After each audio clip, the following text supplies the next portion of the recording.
arguably the most important substance in the westernised world. Without it, industry would very quickly grind to a halt. Getting fuel to the sparsely populated communities around the Northern Territory is a job best left for the experts. And that's where Linfox Transport comes in. What makes a good fuel tanker? To find out, we're going to have a chat with Linfox's Darwin site manager, Chris Gunderson, who well understands the rigours involved in transporting products around this vast area. My name's Chris Gunderson. I'm the site manager for Linfox Transport here in the Northern Territory.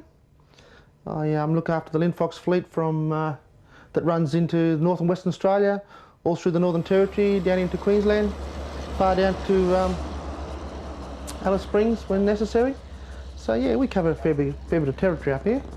We've got a crew of about 6 men here and 3 road trains working non-stop around the clock.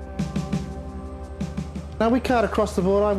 We cart for Ampol, Ampol Caltex, and Mobil here in the Territory. Our major contract is the Mobil contract, which is diesel, motor spirits, aviation product, jet and avgas into the airports in Western Australia.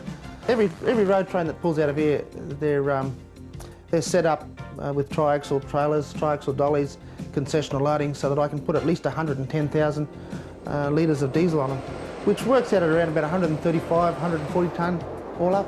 I think last year we did something like about 79 million litres of fuel for the 12 months. It's a lot of fuel.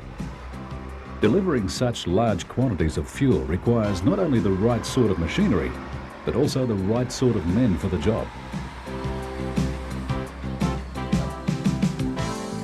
Doug Norman leaves the depot. He's driving a Western Star 4964 FXC with 3 Marshall ethylene tankers that stretch back to form a 53-metre long road train, loaded with 110,000 litres of diesel. So basically our drivers, we see the drivers at this level as being an asset. They're in control of $1 million pieces of equipment. Like a road train with 3 trailers is the best part of $750,000 worth. Then you've got the full load of fuel sitting on the back. So yeah, they've got to be fully qualified men, fully experienced, fully vetted, which is what we do. It's in our interest as a company to do so.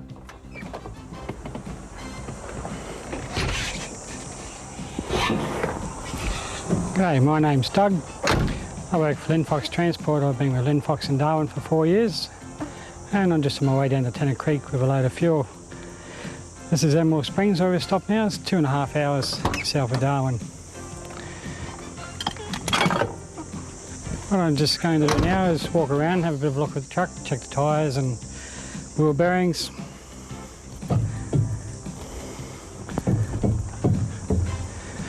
Usually do this when we stop because we've got so many tyres back here. There's 70 odd tyres and you can't hear when you get a blowout from on the back trailer, so it's best to check them every time you stop, and that way you don't get any fires.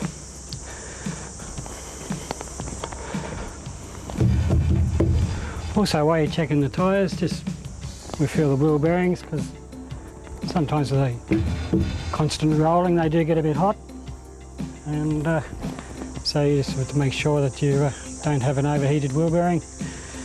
Usually just walk in here, check the electrical connections, the air fittings, make sure everything looks okay.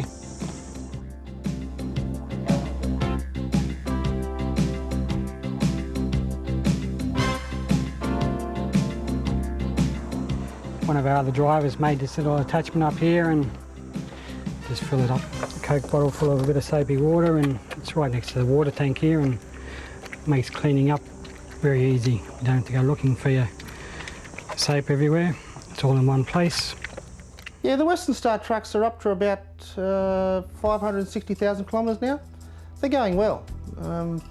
The Caterpillar motors are going well. The trucks themselves are holding up well. The big tests on road train equipment is the fact that there is big tonnages on them day in, day out, and you soon find out whether there's a problem when you start getting on the off-road sort of exercise. The corrugations and such forth in the tanami really start to damage the trucks. So yeah, these trucks are designed for the job and they seem to be doing it pretty well. One of the additions to the Western Star we put on was this ice pack, which is an integrated cooling system, air conditioning system, which is fed into the sleeper cabin of the night. You can start your motor up and have your truck air conditioned while you're sleeping. If you want to get the best men to do a job, you've got to give them the best equipment. And in this level of business, where you expect the best job to be done, because of the safety factor, you've got to get the best men. A 16-litre 3406E Caterpillar engine powers the Western Star 4964 FXC. So, you know, it's part of the package, the right motor, the motor that can be fixed anywhere in the territory. You get some of these other motors that once you get outside the cities, or there's not too many cities out here in the bush, once you get outside the city you have trouble fixing them, but there always seems to be a Caterpillar man somewhere in a mining camp or somewhere that, you know, can fix an O-ring or something, can get you mobile again. So the Caterpillar's a good exercise in the bush. The gearboxes, Road Ranger gearboxes, they're a fairly universal sort of a gearbox out here in the bush. So the package is a tried and true package, and it tends to work. The guys relate to what we've got.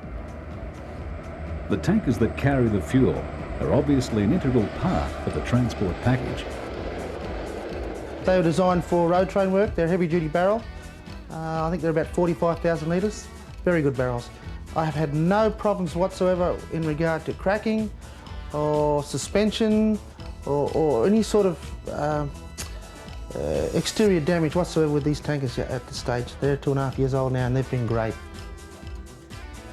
The Western Star support system has been very good.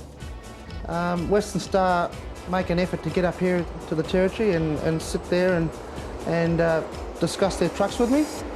And like I said before, the other thing is the driver acceptability. The cabins are very strong, they haven't fallen apart. So yeah, we think the Western Stars have done a very good job for this exercise.